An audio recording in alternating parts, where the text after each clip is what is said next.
seni rupa ini adalah masuk dalam kesenian. Tapi kita melihat bahwa kesenian itu tidak sebagai saja bagian dari kebudayaan, karena unsur-unsur kebudayaan itu ada religi, ada organisasi sosial, ada pengetahuan lokal, ada bahasa, ada kesenian, ada teknologi. Tetapi ini kesenian bisa sejajar, bisa sama, bisa paralel dengan kebudayaan. Oleh karena itu kalau kesenian itu juga sama dengan kebudayaan. Minta izin Mas, ini mengizinkan display.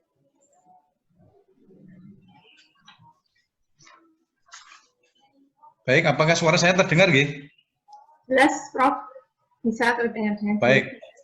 Begini, jadi saya akan menggunakan sudut pandang antropologi, yaitu dengan kata kunci kebudayaan, dengan paradigma atau perspektif Lévi-Strauss. Paradigma itu adalah sudut pandang, perspektif, atau seperangkat hakikat cara kita memandang, termasuk bagaimana kita memandang seni, ya, seni rupa. Tapi ini kita sejajarkan dengan konsep kebudayaan. Oleh karena itu kita meminjam beberapa terminologi kebudayaan. Saudara sekalian, kalau kita melihat tentang seni, termasuk juga kebudayaan, ini saya akan memberikan contoh bagaimana struktural Lévi-Strauss itu digunakan sebagai sudut pandang untuk melihat seni rupa. Ada asumsi harus dipahami. Yang pertama, di dalam struktural itu memandang bahwa setiap kebudayaan atau di dalamnya kesenian itu sama dengan bahasa. Jadi ada isi yang dipesankan. Dan setiap fenomena kebudayaan itu, termasuk seni, itu sesungguhnya adalah satu sistem tanda atau lambang. Dan di dalam setiap kebudayaan, termasuk kesenian, di dalamnya seni rupa itu adalah juga merupakan suatu struktur, ada keteraturan, ada ketertataan, dan ada keterulangan.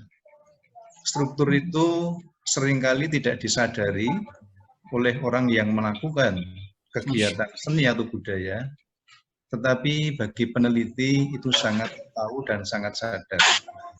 Sehingga struktur ini unconscious bagi pemiliknya, tetapi bagi peneliti sangat sadar. Kemudian ada satu asumsi lagi bahwa struktural itu bersifat oposisi biner. Sehingga setiap fenomena seni atau budaya itu sesungguhnya adalah suatu struktur yang berlawanan.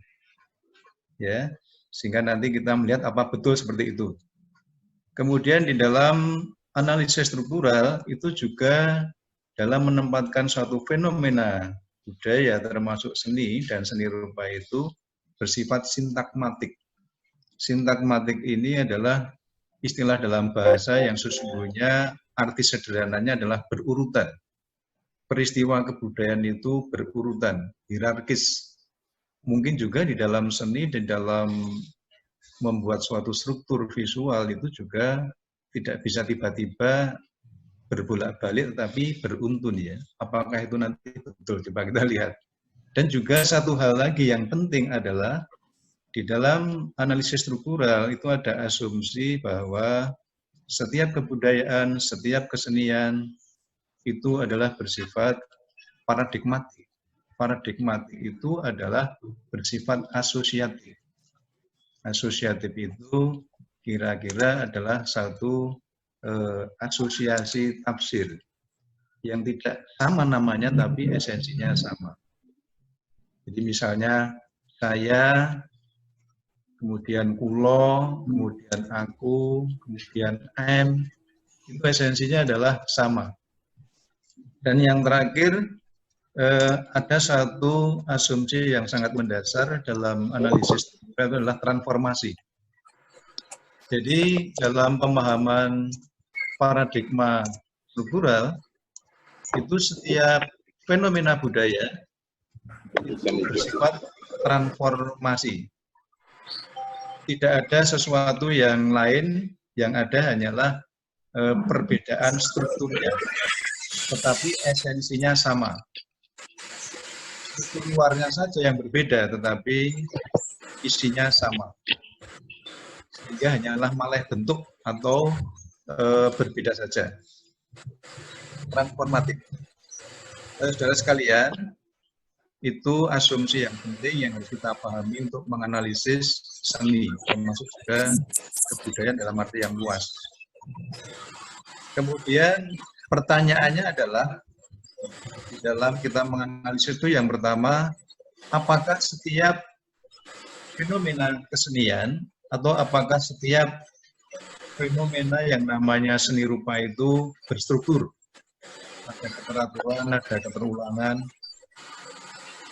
Dan yang kedua, kalau berstruktur, itu strukturnya seperti apa? Kemudian yang ketiga, kalau memang itu punya struktur, apakah struktur itu juga bertransformasi ke bentuk yang lain? Nah, itu kira-kira gambaran sekilas bagaimana teori di dalam struktural Lévi-Strauss.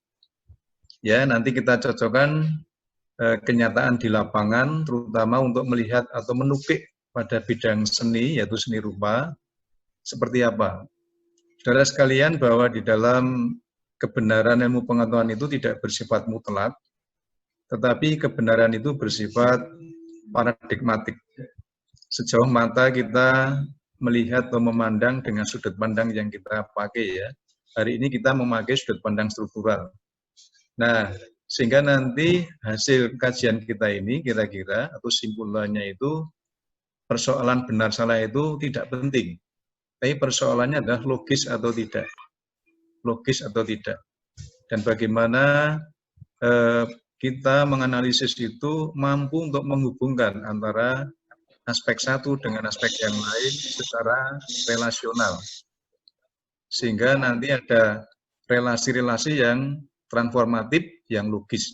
Baik, sekarang akan kita lihat bagaimana ini share screen. Ya. Ini host-nya nggak mengizinkan ini share screen. Host-nya minta. Mbak Nadia ini apakah bisa untuk izin menampilkan gambar-gambar ya untuk Bapak Manawi badai share screen? hostnya. Sakit Ya. Bapak monggo. Host-nya masih di share screen. Ini hostnya masih menutup ini ya? Sehingga Tidak. kami tidak bisa. Ya? Boten itu Pak, bisa seharusnya. Di sini tertulis hold disable participant screen sharing. Mungkin ini sudah bisa Pak.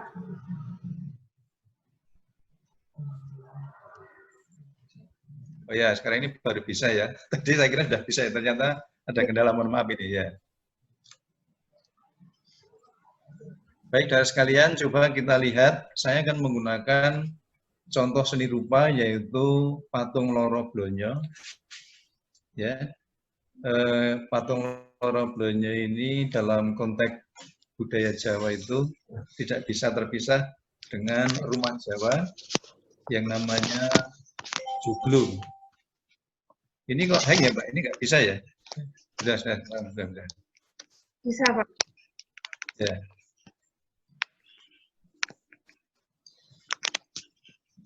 Ya.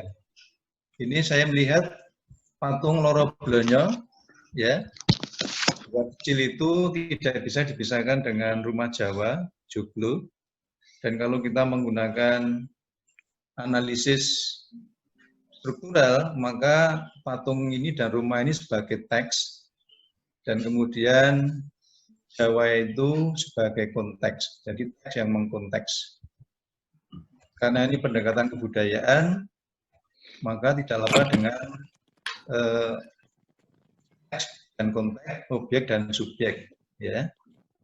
Sehingga nanti akan kita temukan kira-kira bagaimana tafsir-tafsir yang kita lakukan. Nah, saudara sekalian, langsung saja ini karena tadi ada gangguan teknis ya, ini langsung kita lihat contoh-contoh ini tentang Loro Blonyo. Ya. Ini dalam budaya Jawa, loro itu dua, blonyo itu saling memblonyo. Ini makna konotatifnya adalah dua orang yang saling mencintai. Kalau dalam prinsip Jawa itu selawe. Selawe itu hitungan dari 20, 21, 22, 23, 24. Kudune kan 25, tapi selawe. Selawe itu ternyata merupakan singkatan dari senengane wong lanang nang wadon atau wedok ya. Nah, ini loro blonyo. Dua figur Jawa, kalau kita amati, ini ada struktur yang berlawanan atau posisi biner. Kita lihat sebagai contoh misalnya yang satu itu pakai topi, yang satu tidak pakai topi, berlawanan. Yang satu pakai kemben, tutup dada, yang satu tidak. Yang satu pakai kris, yang satu tidak. Yang satu tangannya menutup, ngapurancangnya, yang satu berbeda. Yang satu bersila, yang satu wanita kakinya adalah timpuk. Ini saya kira bagaimana tentang struktur konsep yang berlawanan atau oposisi biner. Kalau kita juga lihat paradigmatiknya, ini ada asosiasi kepala ini bagian atas, dada ke bawah bagian tengah, dan ini bagian bawah. Bertransformasi dalam candi itu dari susunan bawah, kamadhatu, rupadhatu, arupadhatu. Saya kira ini juga untuk sumber informasi untuk teman-teman yang dari desain ini nanti bisa menganalisis. Nah, ini kita lihat secara sintakmatik. Loro blonyo selalu berdua, dampingan, urutan. Dan di sini kenapa laki-laki perempuan? Ini laki-laki perempuan. Laki-laki perempuan semuanya. Kenapa tidak misalnya dibalik perempuan terus laki-laki, atau perempuan laki-laki dan perempuan laki? Dan kenapa harus dua? Ini fenomena budaya secara struktural, mengapa harus seperti itu ya? Sangat sintakmatik. Ini loro blonyo yang saya kembangkan di tempat pengrajin. Ini loro blonyo punya Sultan Hamengkubuwono yang pertama yang dihibahkan di Museum Seni Sono. Ini loro blonyo yang ada di Batik Danar Hadi ya. Ini loro blonyo untuk pariwisata. Ini loro blonyo punya kakak Sultan Hamengkubuwono yang ke-10. Ini loro blonyo punya adiknya Sunan Pakubuwono yang ke-12. Bisa ya. Ini ada gangguan lagi Mbak ini? Tidak Pak, jelas Pak. Di sini ada sign in apa ini? Oh, tidak bisa slide ya? Tidak bisa lagi nih, bentar. Ini proses lagi. Oh, J.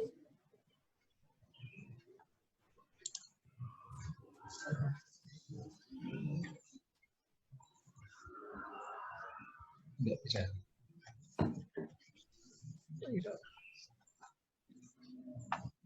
Tidak bisa. Nah, bisa sepertinya. J, sudah bisa slide ya? Iya, ini ada kendala ya.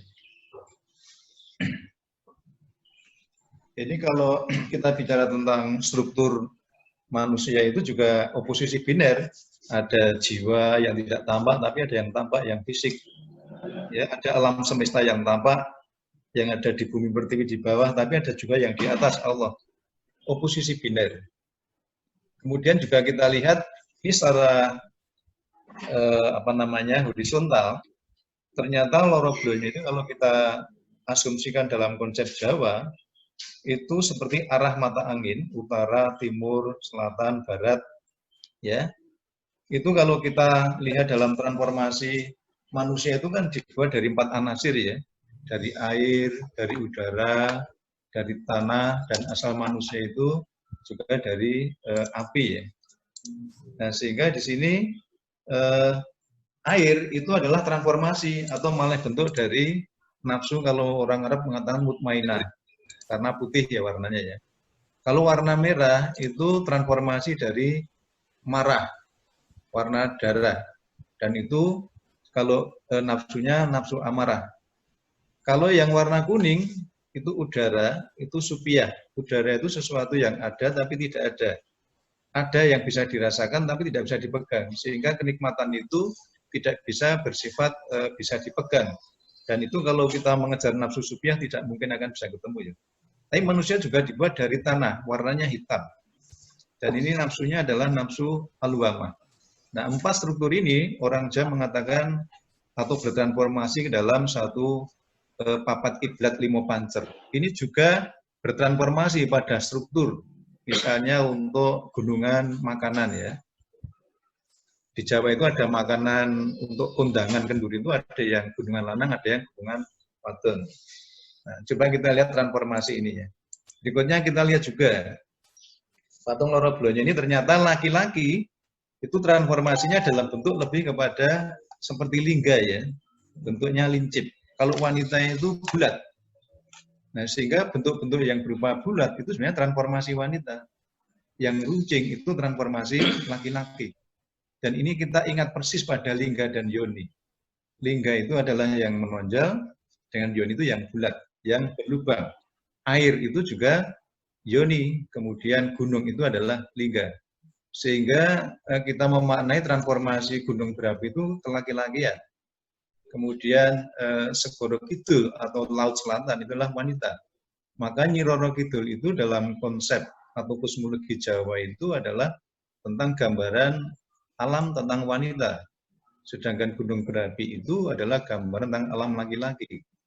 Sehingga kalau misalnya gunung berapi itu menghemburkan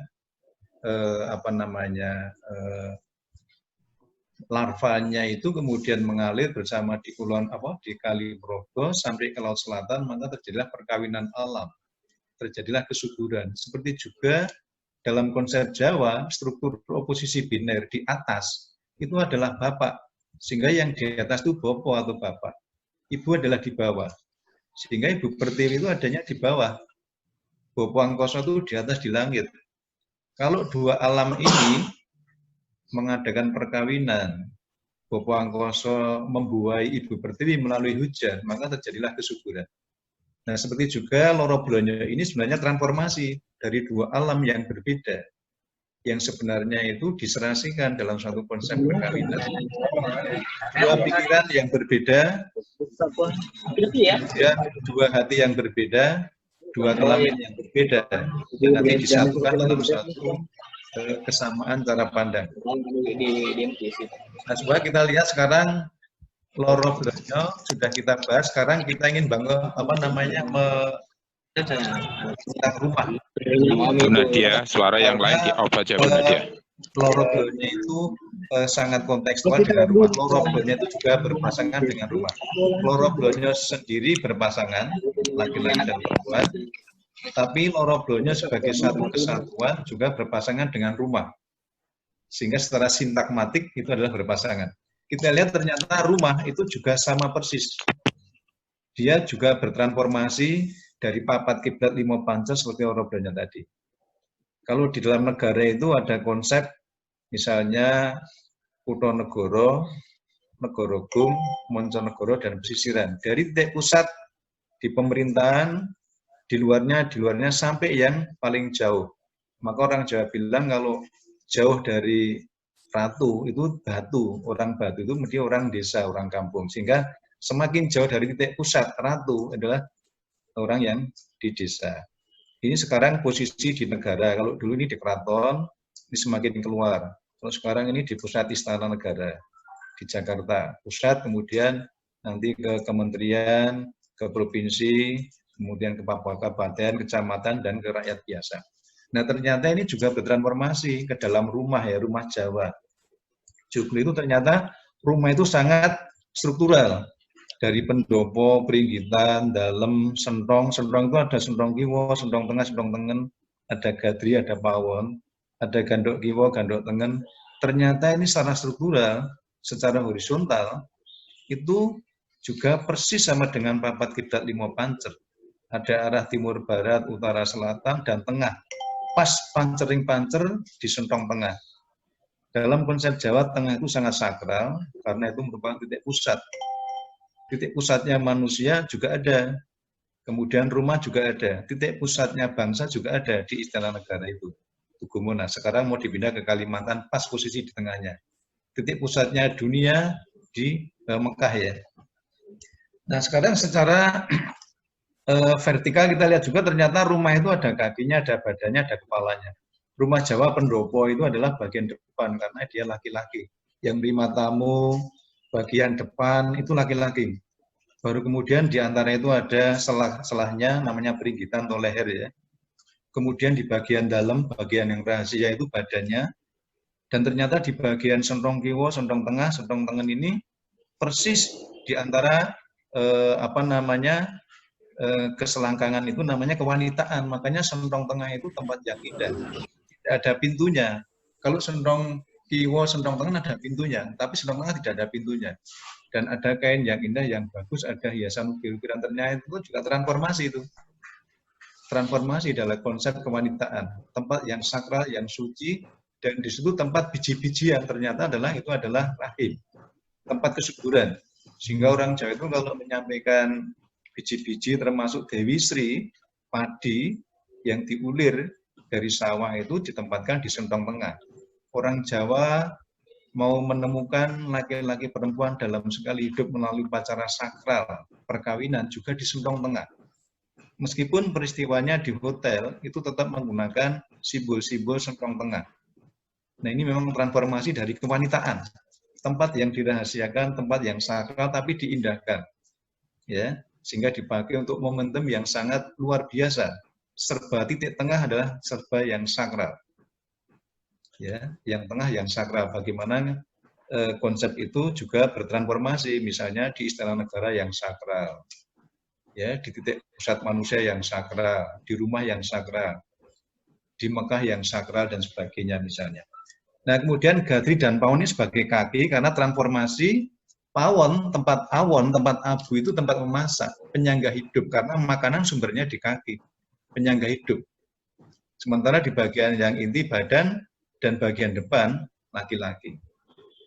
Sekarang kita lihat ternyata memang fenomena budaya termasuk rumah depan dan belakang itu ternyata juga struktur laki-laki dan perempuan. Ya, dan di sana ada pintu tengah. Laki-laki kalau menerima tamu, tamunya ada 3. Laki-lakinya bilang ke belakang sama ibu, tamunya 3. Ibu kemudian menyediakan air minum 3 ke depan. Nah, secara kosmogoni Jawa, laki-laki yang dari depan ke belakang, perempuan yang dari belakang ke depan, itu terjadilah persilangan, perkawinan, pertemuan. Sebenarnya rumah itu juga merupakan struktur bagaimana dua yang berbeda itu sedang diselaraskan.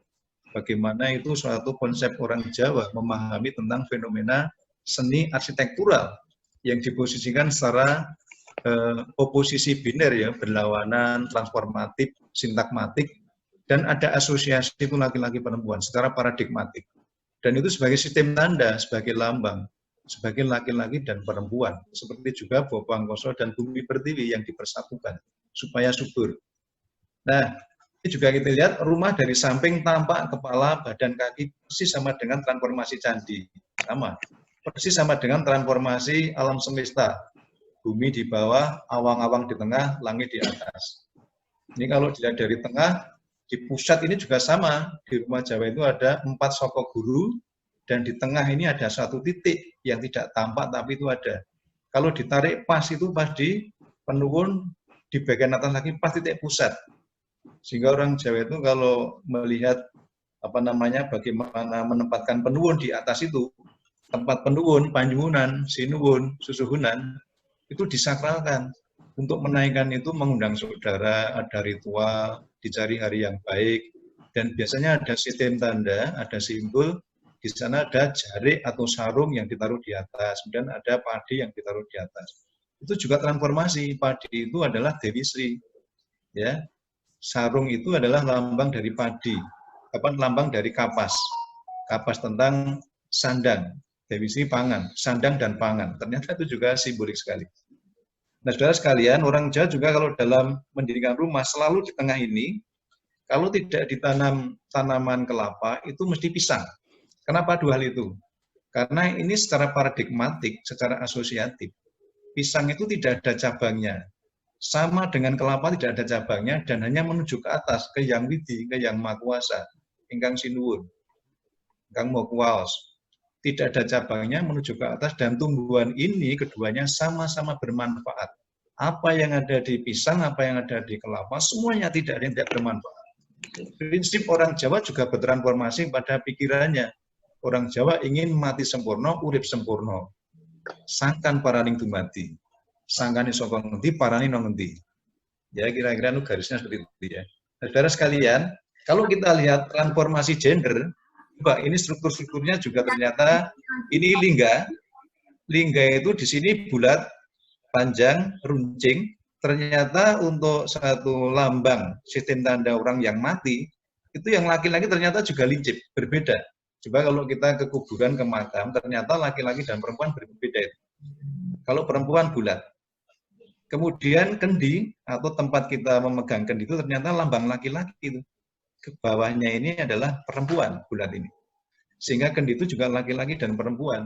Sama saja transformasi dari lingga dan yoni. Oposisi biner, transformatif. Kemudian kalau kita masuk ke keraton, Sri Manganti itu ada lambang laki-laki. Ada lambang saya telur perempuan. Ya, ini juga laki dan perempuan. Kalau kita melihat rumah joglo, yang di depan lebih tinggi, yang di belakang agak bulat sedikit. Dan ada sentong tengahnya, perempuan, yang di depan laki-laki. Dan apakah itu betul bahwa struktur yang sangat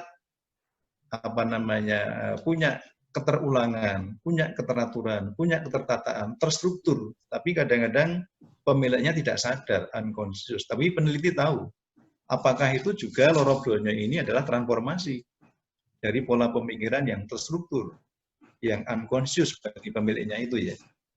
Nah, sehingga ada yang laki-laki, ada yang perempuan. Waktunya Ya. Atau Waktunya sudah habis ya? Sesi 2 terus mungkin karena tadi waktunya agak molor ya. Iya. Ya oke, saya kira ini saya tunjukkan ini saja. Ini ada laki-laki, ada perempuan, bagaimana struktur rupa topeng juga laki-laki, perempuan yang bulat, hiasan pun juga yang bulat dan runcing, keris pun juga ini yang laki-laki, wadahnya yang perempuan, termasuk ini tempat ini juga laki-lakinya yang menutup, perempuannya yang di bawah yang ditutup. Kemudian ini hiasan-hiasan ini yang laki-laki yang runcing-runcing, yang belakang yang perempuan. Dan saya kira itu pertanyaan tadi, apakah fenomena seni itu berstruktur? Ternyata berstruktur. Strukturnya seperti apa? Ternyata strukturnya adalah seperti berlawanan, oposisi biner. Dan apakah bertransformasi? Ternyata bertransformasi yang lain. Sehingga kalau kita menggali tentang seni, inspirasi seni itu adalah semua konsepnya dari lingga dan yoni ternyata ya. Banyak yang ternyata transformasinya dari itu. Termasuk lagu-lagu dan sebagainya ternyata juga dari itu. Ini Songgobono laki-laki, Sri Manganti perempuan. Kemudian ini juga sama ya. Dan ini laki-laki perempuan. Kalau kita di Candi Sukuh, Candi Cetro juga sama. Ini juga lingga yoni ya. Rumah Jawa itu kalau dipandang dari samping ternyata joglo itu kalau direbahkan pas. Dia pas di sentong tengah, sedang melakukan perkawinan. Sehingga rumah Jawa itu kira-kira konsepnya adalah suatu struktur rupa yang merupakan kesepadanan, penyelasian, seperti juga loro bronyo, laki-laki perempuan, seperti juga orang yang mantenan laki-laki perempuan, sehingga kemudian terjadilah kesuburan saudara, kesuburan rezeki, kesuburan persahabatan, kesuburan keselamatan. Dan ini juga bertransformasi dalam filosofi Jawa, sangkan paran, manunggal kawulo, gusti kawulo dan sebagainya. Saya kira itu saja yang dapat saya sampaikan. Bagaimana ketika kita memakai strukturalisme, khususnya Levi-Strauss, di era sekarang yang kompleksitas manusia sudah terlihat meskipun di dalam satu budaya Jawa sekalipun. Nah itu kan selalu ada pergolakan yang terjadi. Nah bagaimana ketika kita memakai itu? Nah itu sih konteksnya bagaimana ketika kita memakai strukturalisme di 2020 dalam tanda petik. Ya, yang pertama saya ulang terkait bagaimana kemudian kita menyikapi oposisi biner. Yang kedua adalah terkait kompleksitas yang ada pada manusia dewasa ini yang tidak lagi sesimpel apa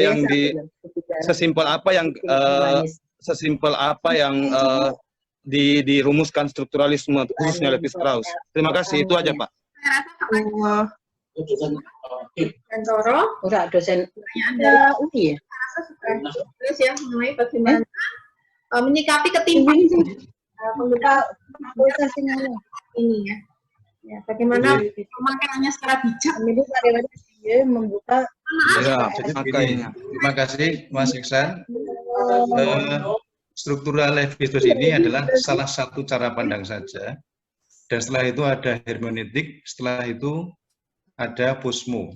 Sehingga mohon ini bisa disikapi bahwa fenomena alam yang sangat complicated, fakta-fakta ini sangat luas, tetapi fakta itu harus diseleksi menjadi data, dan data itu harus direlasikan dengan cara pandang. Saya hari ini sudah saya sampaikan menggunakan cara pandang struktural Lévi-Strauss, sehingga kalau kemudian dilihat dalam perspektif posmo, tentu ada satu kekurangannya. Ini sudah etnosentrik ya. Tapi kalau kita perspektifnya pada Lévi-Strauss, tentu ini adalah oposisi biner yang merupakan keniscayaan dalam suatu fenomena budaya.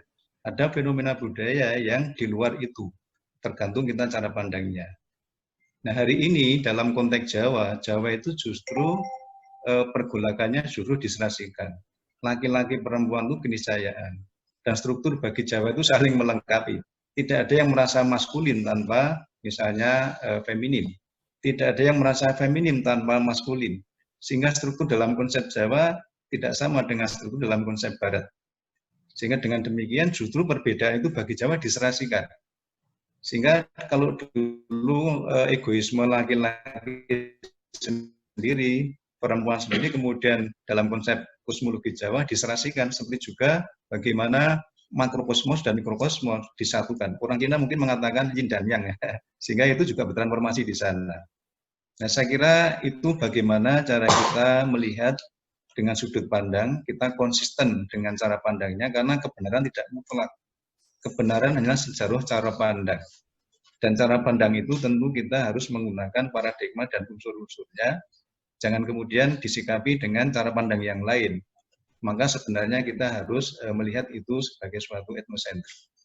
Kemudian fenomena tentang struktural, ini juga kita harus bijak dengan kontekstualnya, karena teksnya adalah Jawa, sehingga konteksnya tentu harus Jawa, sehingga dalam pandang struktur juga tidak sama dengan bagaimana seorang penganalisis budaya itu dalam sisi yang lain. Kebetulan saja teori-teori itu lahir bukan di dunia Indonesia, tetapi penerapannya justru ketika itu kita berhadapan dengan harmonisasi konteks struktur di Indonesia, khususnya Jawa. Saya kira itu yang dapat saya sampaikan, karena waktunya terbatas, mohon maaf ini. Ya, Bapak Ibu, menarik sekali diskusi kita hari ini. Nanti lanjut, Pak. Ya. Terima kasih, Pak. Teori strukturalisme ini bagaimana dalam menyikapi budaya-budaya, tapi tampaknya memang ada perbedaan pandangan yang tadi seperti disampaikan Prof. Diantoro ya, pandangan Barat dengan Jawa. Nah, itu pastinya juga itu akan memberikan perspektif yang berbeda pula, tergantung sudut pandang peneliti atau pengamat itu dari mana. Nah, tapi sayangnya waktu kita sudah berada di penghujung ya. Nanti semoga di lain waktu kita bisa bertemu kembali untuk acara lisan selanjutnya. Saya ucapkan terima kasih yang sedalam-dalamnya kepada Profesor Samud Subiantoro yang sudah menyempatkan waktu di tengah kesibukan panjenengan. Matur nuwun sangat sudah memberikan nutrisi yang sangat bermanfaat bagi kami ya, dari teman-teman juga dari UNS dan Pak Made Swastika dari Bali jauh-jauh bergabung. Terima kasih Bapak dan teman-teman dosen dari Universitas Negeri Semarang yang sudah bergabung, dan tentunya terima kasih banyak Pak teman-teman mahasiswa ya, dan Anda sudah dapat ilmu baru hari ini, pastinya ini sangat bermanfaat. Baik, saya mengucapkan banyak terima kasih juga. Mohon maaf bila tidak bisa menyebutkan satu persatu, dan mohon maaf juga bila ada pertanyaan tapi saya tidak bisa menampung ya. Untuk itu sekian ya, saya tutup acara Listen pada pagi hari ini, Live Distance Learning yang episode ke-5. Semoga nanti akan ada kelanjutan selanjutnya untuk episode-episode berikutnya. Terima kasih. Wassalamualaikum warahmatullahi wabarakatuh. Waalaikumsalam. Terima kasih. Waalaikumsalam warahmatullahi wabarakatuh. Mas Made, Mas Iksan, dan lain-lain. Terima kasih, Pak. Terima kasih Mbak Nadia. Oke, Prof. Semoga nanti ada kolaborasi lanjut nih, Prof. Mohon maaf. Amin, amin. Dua sesi, mohon maaf sekali karena teman-teman ingin bertanya, antusias.